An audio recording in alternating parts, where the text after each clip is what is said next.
going to be a podcast of the Rotational Dynamics Note-Taking Problems worksheet that you probably got today. And if you were working on your test, then we need to catch you up on these notes. Now, all these things right here are going to be things that are formulas that are for things going in circles.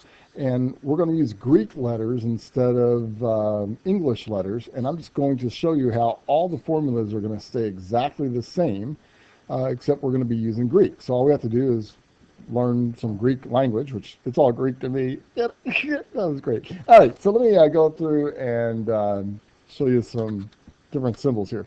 It says, what symbol denotes angular distance? Well, for linear distance, when we went in a straight line, we used a D. Well, now we're going to use, since angles, I guess it would help if I put a pin up here. For angles, we're going to use the symbol theta. It's that circle with the line through it, which I didn't draw very well. It's called theta. And it's going to be measured in a unit called radians. So instead of using degrees, which we can also use degrees for, we're going to use radians. So that's the unit for it right there. Going to number 2, the symbol that denotes angular velocity. It's going to be the symbol omega, which looks like a cursive W, like so. This is little omega. And we're going to measure this in radians per second. So just like distance used to be measured in meters per second, this is now going to be radians per second. Just like distance used to be measured in meters, we're going to measure it in radians. So we just switch everything from meters to radians, and we're in good shape. Okay, let's just say radians instead of meters. Number 3, it says, what symbol denotes angular acceleration? Well, it's going to be, acceleration used to be an A. Now we're going to use what I call a Jesus fish, or an alpha. So this is little baby alpha here. And since it used to be that in linear acceleration, we had meters per second squared. Once again, instead of meters, what are we using? Radians. So this is going to be radians per second squared. Pretty cool. Everything's sort of the same. So I had radians per second squared. Instead of D, we're now using theta. Instead of V, we're now using this little omega. Instead of A, we're using alpha. So number 4, a radius is the same as a radian. So when you think of the length of a radian, it's the same thing as the length of a radius. Put that in there. And how many degrees are in a circle? Well, most of you know that by now. It's 360. Now, I want you to look at this next question, number 6. It says, how many radians are in a circle? Watch what I do here. In math class, you might have learned that the circumference of a circle is 2 times pi times r. What does that r stand for? That r stands for a radius. And since a radius, as we said up here, and number 4, is the same thing as a radian, I can simply say that in a circle, there are 2 pi radians. So I'm just going to take that formula, and anytime you see the letter r, just call it a radian. Now, what formula is used to derive pi? Well, pi equals the circumference divided by the diameter. Let me show you how I got that. I'm going to make a triangle over here that says circumference equals 2 pi r. Now, remember, if we want to find out pi, you simply cover up the pi here, so I'm covering this up. What is it? It's circumference divided by 2r. Well, 2 times the radius is the same thing as the diameter. So I could also say it's circumference divided by 2r. So either one of those is fine. On number 8, it says, how many radians are in 550 degrees? Well, we're going to show all the factor labeling, or the railroad tracks, as you might have called it, from Miss Shoemate's class. So I'm going to take 550 degrees. Well, I know that in a circle, I got to get those degrees to cancel out. There's 360 degrees in a circle, right? So I put that 360 degrees on the bottom, because this 550 degrees is on top.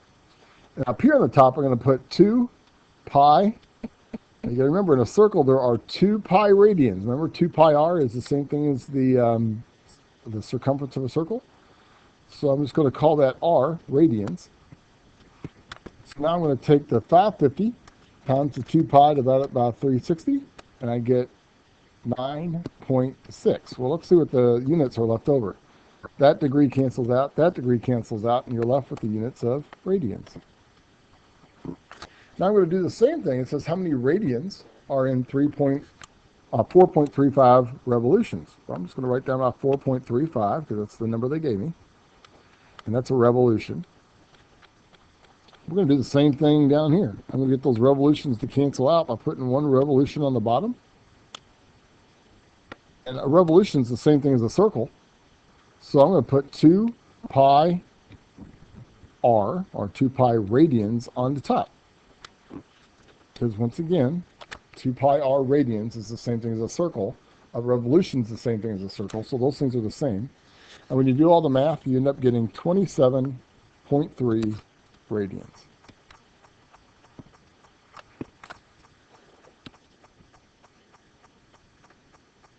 All right, the angular, number 10 on the angular velocity. I want you to think about the old formulas. My pen's not working again. The old formulas for velocity. Remember our old formula was velocity equals distance over time? Well, what I'm going to do is I'm going to change all those letters to Greek. Now remember, our new letter for velocity is not V anymore. It's that omega, which looks like a W. Our new letter for distance is not D anymore. It's the Greek letter theta. And time doesn't have any. It's just always time. So we're just going to keep that as T. So since theta is measured in radians and time is measured in seconds, that means omega, or angular velocity here, this omega, is measured in radians per second. So what I have to do on number 10 here is I got to change one revolution in 4 seconds. So what I'm going to do, I have one revolution divided by 4 seconds. And I simply got to change that to radians. Well, that's what we just did up here in number 9. So I got to get that revolutions to cancel out. So I'm going to put one revolution on the bottom. And how many radians are in one revolution? Remember, the circumference is 2 pi r, or 2 pi radians. And so if you take 2 pi and divide that by 4, you end up getting 1.57.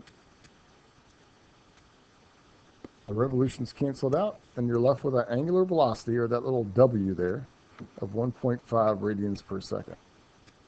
But come down here to number 11. If you notice, it's now angular acceleration.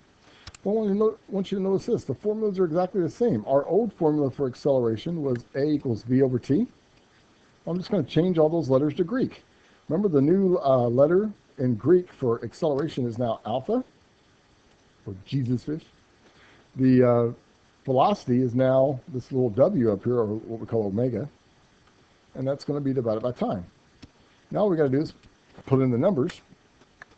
So if you notice, 1.57 radians per second. Well, radians per second, as right here, is the same thing as omega, or that W. So I'm going to put in 1.57. That's radians per second. And divide that by the time. Well, the time was 2.75 seconds. And when you divide those two, you end up getting 0.571 radians, and it's seconds over seconds, which gives you seconds squared, radians per second squared. So instead of the old acceleration that was measured in meters per second squared, we now have radians per second squared. A few more here and then we're done. Now the frequency of a record player, the frequency is basically how many times does it go around per second. So they give you 33.3 revolutions per minute. Well, if I want to know how many times that is revolutions per second, all I got to do is get that little box to go away first. Hello. Hold on, let me check. Okay, so I'm going to take that 33.3 revolutions per second, or per minute rather, and just change it to revolutions per minute. Well, to get the minutes to cancel out, I'm going to put 1 minute on top. How many seconds are in a minute? It's 30. Plus again, 60. So I'm going to divide that 33.3 divided by 60. That gives you 0.55. revolutions per second. And that is your frequency. So frequency is basically the number of cycles or rotations per second. Okay, a couple more. Let's do the period. Well, the period is the same thing as the time it takes for one rotation. So you can do two things. You could take 1 divided by the frequency. Think about it. If frequency up here is cycles per second, then period is the number of seconds per cycle. So you can just flip this upside down. Well, flipping frequency upside down is 1 over f. Or you can simply say it's the time per rotation.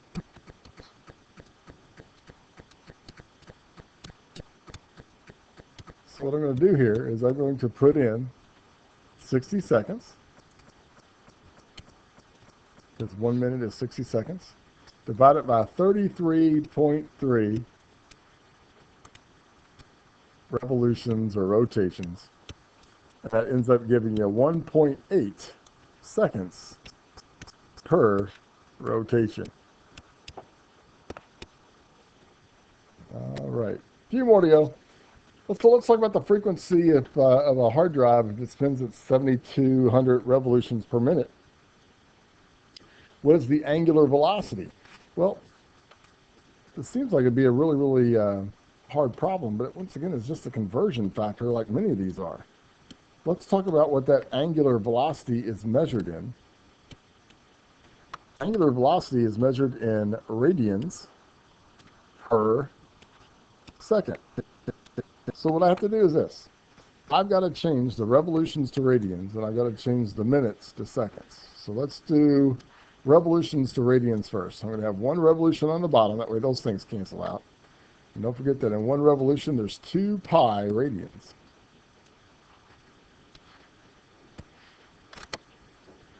And I need to get the minutes to cancel out and change that to seconds. Well, since the minutes is on the bottom here, I'm going to put minutes on top up here. And it's 60 seconds down there. There, you gotta go. I'll be done in just a second. And so that all ends up equaling 753.9 radians per second.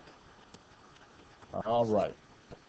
And we are going to totally ignore the last one because I didn't tell you the radius of the space station, so it's almost impossible to do. So have a great day. Hopefully I got some notes here, and we'll see you tomorrow. Bye. So